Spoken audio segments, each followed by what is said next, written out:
Adventure on Pipeman on W4CY Radio.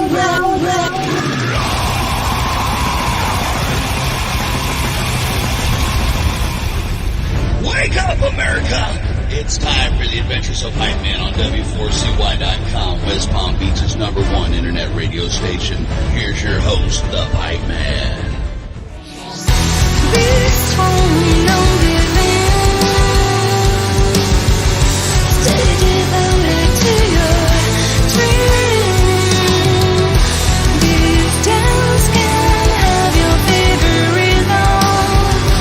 If only you could use what you were given. This is the Pipeman here on the Adventures Pipeman W4CY Radio. And I'm so excited about our next guest because their music is badass. This front woman is a badass. So let's welcome to the show, Infected Rain. How are you? Hello, everybody. Thank you for having me. Thank you for that nice introduction.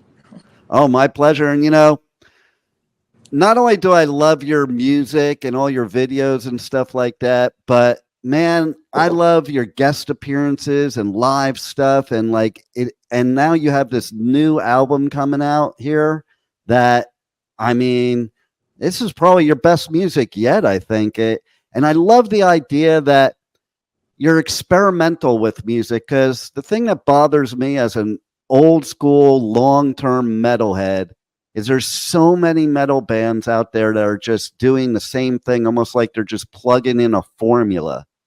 And, there's so many bands out there that you have to do something to stick out. And that's exactly what you do.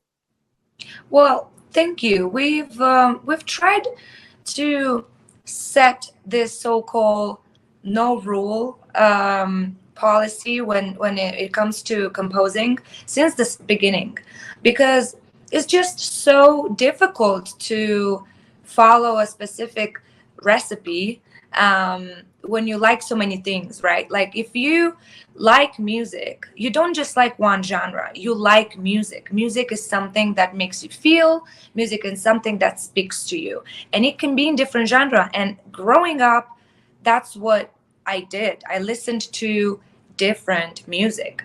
Yes, eventually when I was a teenager, I started so-called rebelling and listening to specifically alternative music mainly. But I've learned once again, and I've remembered once again how amazing all the music really is, slowly, like in closer to my 20s and after, up until now, I love music. And it would be so, such a pity to just not create with what you like or how the way you like it to sound, just because you're trying to fit some sort of criteria. And I know not every metalhead agrees with me and you when it comes to that, because, it's all about being distincting people from one another, the differences. I don't understand why this is necessary in life, in culture, why is that necessary to be so I am like this and no step to the left or to the right, this is what I am. Yeah. If it works for you and for your art or for your job or for your life in general, because we are now talking in general, the rules that humans invent for themselves, to restrain themselves without even realizing that. And we live in a society like this. Look at what we are surrounded by. There's, you can't love this person because it's your same, gender.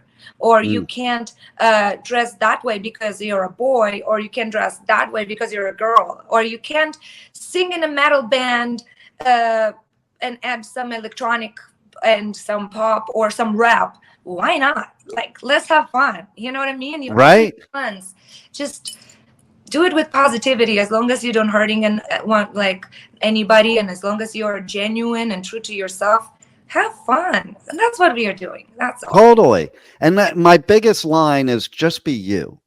Like it doesn't, you don't have to be what somebody thinks you should be, especially as an artist, because how can you really be a true artist unless you're being totally true to yourself and just letting, it's just like me on the radio, whatever floats in my head sometimes on my show will just come out. There's no filter. There's no, ooh, maybe I shouldn't be this. Maybe I should fit into this box. And there's nothing wrong with that, because we are not perfect and we often make mistakes, and noticing something we said or did was out of line or maybe not appropriate is actually the first step to like recognition is the first step to becoming better. So there's nothing wrong with realizing, like, let's say tomorrow you watch this and you're like, I wish I said this different.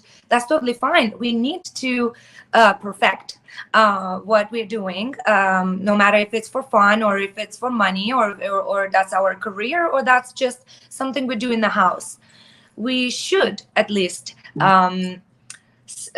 strike for perfection, right? Yeah. And so it's totally fine if we do mistakes. We're human beings, and like something No I've doubt. done a year ago, maybe I will be better this year, hopefully, because I try to at least notice these things. But of course, we don't even notice a lot of things that we do so-called wrong.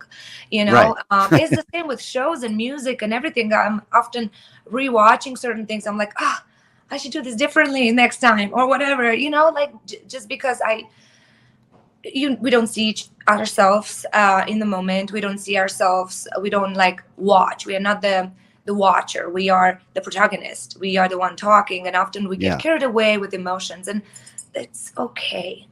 Just like, you know. I'm sure you do it. I all the time. Like I'll watch and listen to my interviews after the fact and critique it as the person watching it or listening to it that I didn't even notice because I'm in the zone while I'm doing the interview. But I'm also my own worst critic, as I'm sure you are, and every artist is, because everybody else will say, wow, that was great. And I'm sitting there going, well, actually, blah, blah, blah, blah, blah, in my head. Yeah. And I don't know. I often do think about it. And what is the right way to react there? Like, for example, we recently had a show that I am very unsatisfied with for many reasons. Some reasons were not connected to me. Some reasons were not connected to my band. It was like local reason, technical problems, certain things that were done different and we trusted, you know, and then certain things I didn't do up to my standards.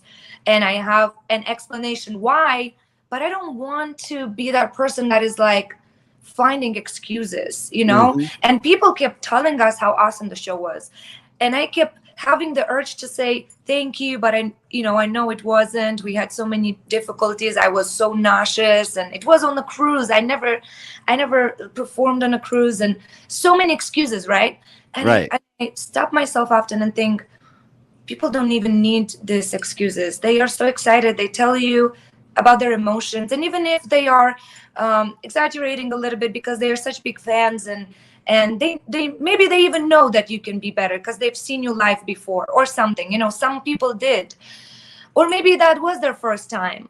And I don't know, I often think, do we have to tell them everything that is behind the scene? From one side, you want them to know, because then, you know, it's good when the listeners and the fans, they do realize how much more is involved in a show, just like your show right now, how much is involved in, like, I never even used this platform, for example, you know, like, you know, and stuff like that, like this background you chose with the album. I'm sure you put so much work in it. It looks fantastic. Thank you so much, by the way. Well, thank you. You know, and things like that people don't know how you did it, and what are the little maybe obstacles that you might find every day, because we depend on technology, we depend on programs, we depend on other people, we depend on gadgets, we depend on the ship moving. In that moment I was depending on that. Apparently I'm way more motion sensitive than I thought, even though I took precaution.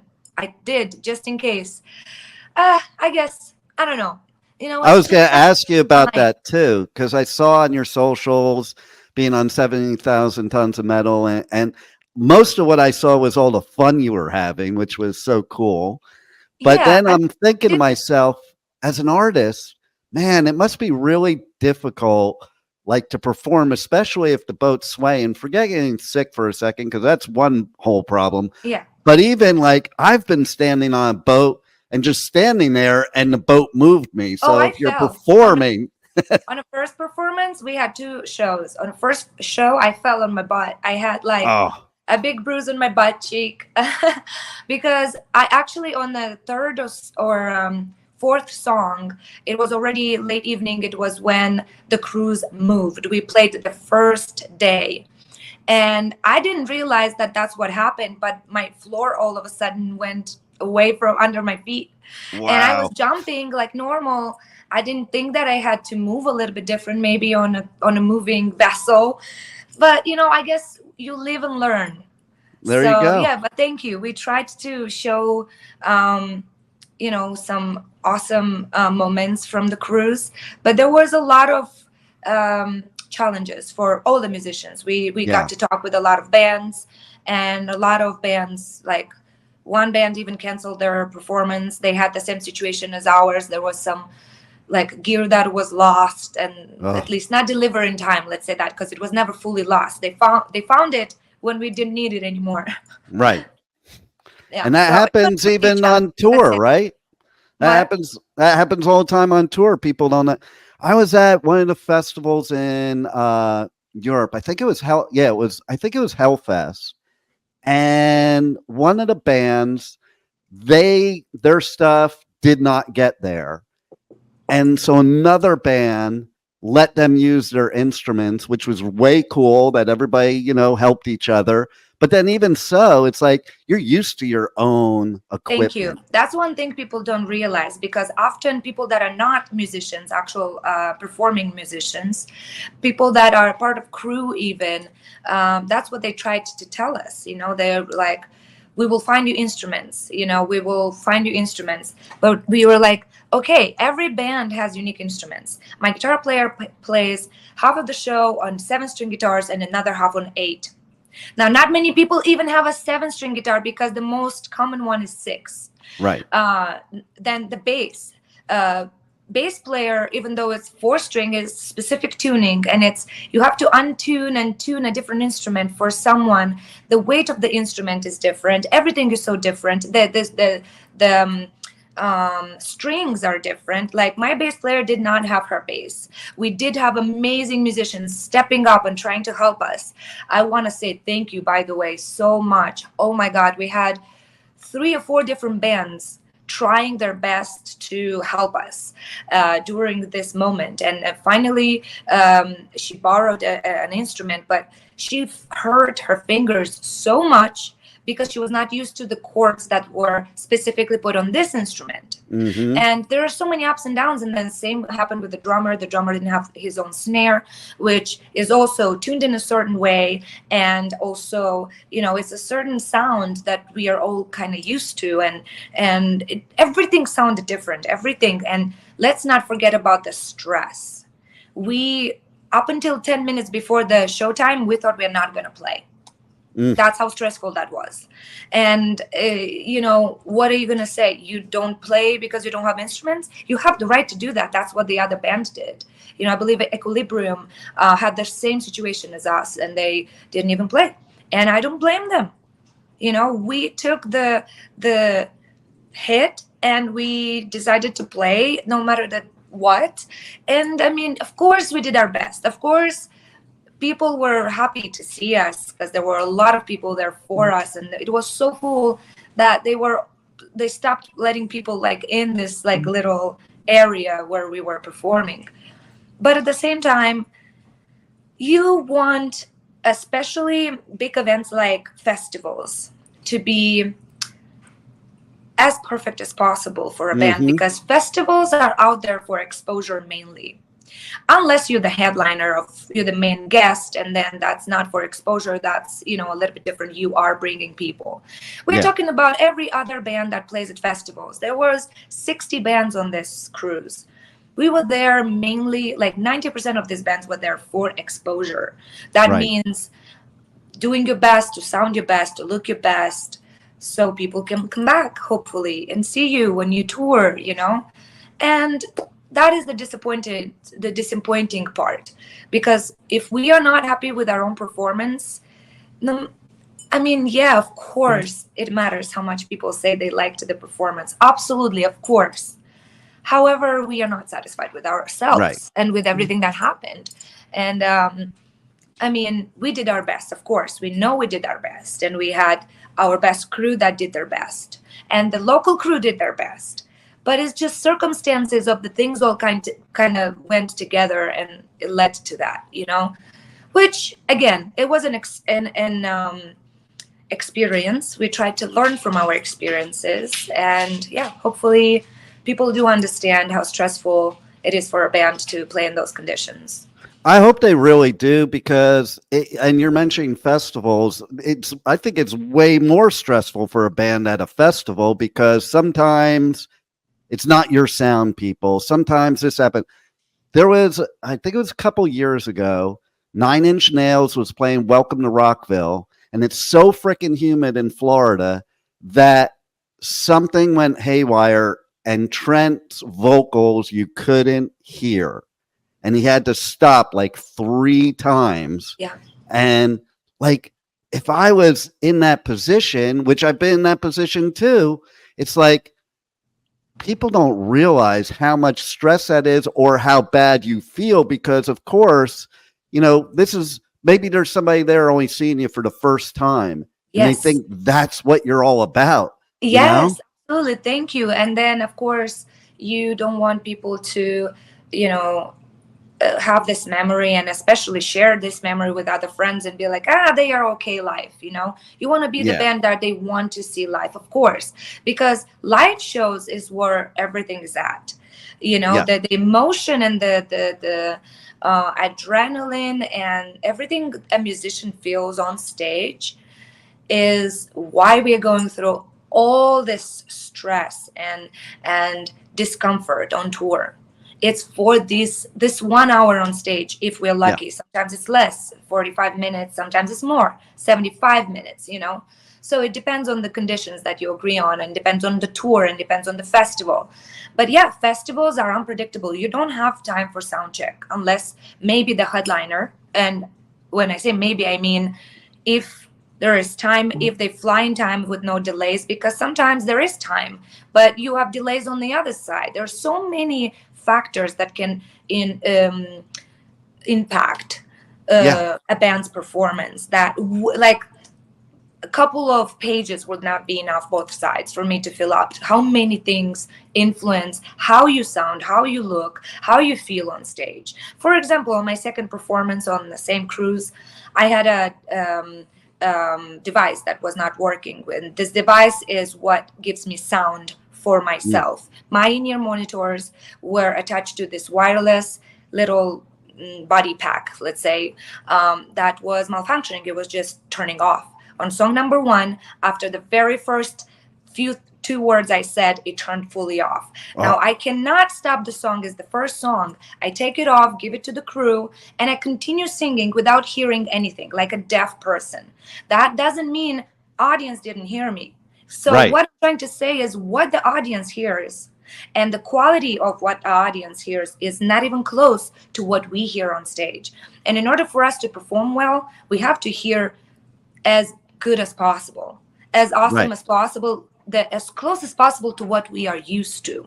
Because all of a sudden, I don't hear myself. I don't hear the musicians. I don't even know if I'm in the right part of the song. Granted, it's a song that we played many, many times and I could go by memory, but that's not fun. Not fun to go by memory and hope that everything's fine. The problem continued even with the second song. And it was a heavier, more difficult song where I don't really have time to stop and breathe and check what's going on. And in my head, the stress about it, that feeling that I'm going to have to deal with this with the entire show also influences my mood, right? My mood, in a way or another, is reflected through my voice. And I really despise that very much. That's something that has so many ups and downs in my career, my instrument being my own body. Yeah. Because if I am very emotional about what's going on or about the song, people will feel it. And often it's the good emotion that I do want to deliver. I focus on that. If the sound is good and I have no problems, that's what I'm focusing on. And I continue with that, and I can deliver as good as I can that day at my, let's say, at my best that day, right? Because we all feel different days. But if I have extra problems, so many at the same time, it's quite difficult for me to filter these emotions and not think about them and not have anxiety about that. Like straight up anxiety that you went such a long way to be here, and now who knows whose fault this is. The person that gave me that body pack didn't even know what happened. He comes to me, so what happened with it? I was like, I don't know, you tell me. It's your equipment. Right. Not even mine. So you tell me. I didn't even jump once. I said 2 words and it turned off. So again, I don't want to. That's stressful too. Exactly. I don't want to speak badly about any crew. We are very grateful for local crew, our crew. We are depending on them though, Yes. you know, and often not knowing or not understanding what's going on with your own equipment, you know, how can I solve it? So Because you get in a zone on he did his stage best too. though. Hey, again, no finger pointing here, but it Yeah. happened. That's what I've been through. Insanely stressful. And you get in a zone when you go on stage. So when something like that happens, it snaps you out of the zone, which makes it like so hard to get back in the zone, because you kind of prep your head before you go on stage. And then the minute that mic turns on, I know it happens for me, there's like a switch in your head that, and if you have technical issues, I had it happen recently because I'm currently in Costa Rica. And the first interview I did in Costa Rica, where I'm not in my own studio, I had the wrong mic, like mic'd up, but didn't know at first. And then I realized, and then I'm in the middle of the interview. I can't stop the interview. I can't, like, you know, I just had to go with it. But the whole time I'm thinking, oh, this is going to sound like crap. And stopping often stopping a show cuts the time. For example, like me and you, we have a specific amount of time because I have a different interview after. Same during festivals. We have a specific time on stage. And if I would have been like, you know, I'm sorry for my French, fuck this, solving problem first, then I will continue. Exactly. That might have meant minus a couple of songs, maybe even more, because nobody even knew what the problem was. So I decided to go, you know, hardcore, gave, you know, the device to people to look into, continue the show, even though I was actually hurting myself and I was mentally insanely anxious. Let's say that. Yeah. And it's not something you want to do. It's not, especially, you know, when you are there for exposure and there's, in a way, some sort of like, I don't know, you put these expectations on yourself in a way, you know, you're like, fuck yeah, we need to like show the best we can here, you know, because, hey, we didn't even like have enough to pay off our trip. So that's what I'm trying to say. Often bands do that, you know, without even receiving a dime. Or, I mean, that's not what I'm trying to say. Bands do receive their fees, but often these fees are not even enough to cover your trip, but you still think it's worth it and you want to go for it and you want to do it. And it's often worth it. But when you have all this going on, you are like, was it even worth it really? You know? And you don't want to have this kind of thoughts as a musician. You don't want to have those are negative, destructive kind of thoughts. Well, as a fan, I think it's totally worth it from the fan side, because a bad live show is better than no live show, in my opinion. And you guys are badass. Thank you. Tell everybody how everybody can reach out to you on socials, connect on socials, how they can get the new album Time, which drops on February 9th, and check out your tour dates, all that good stuff.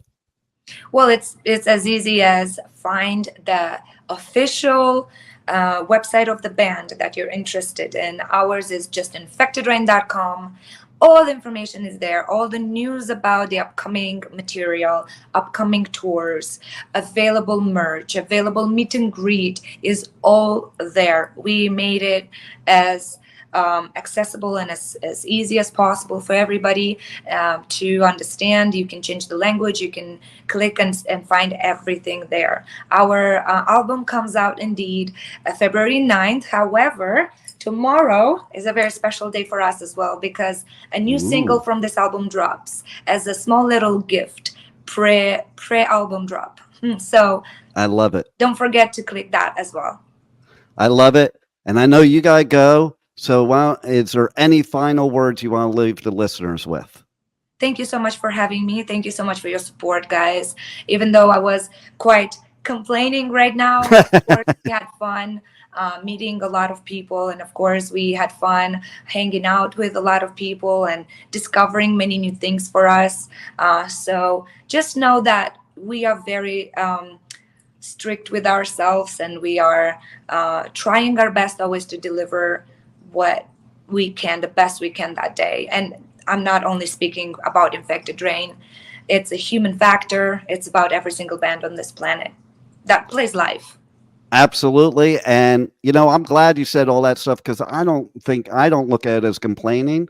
I look at it as simply informing people what you go through every day so that they can understand, because everybody has a good day, bad day. Thankfully, sorry to interrupt. Thankfully, that's very rare occasions.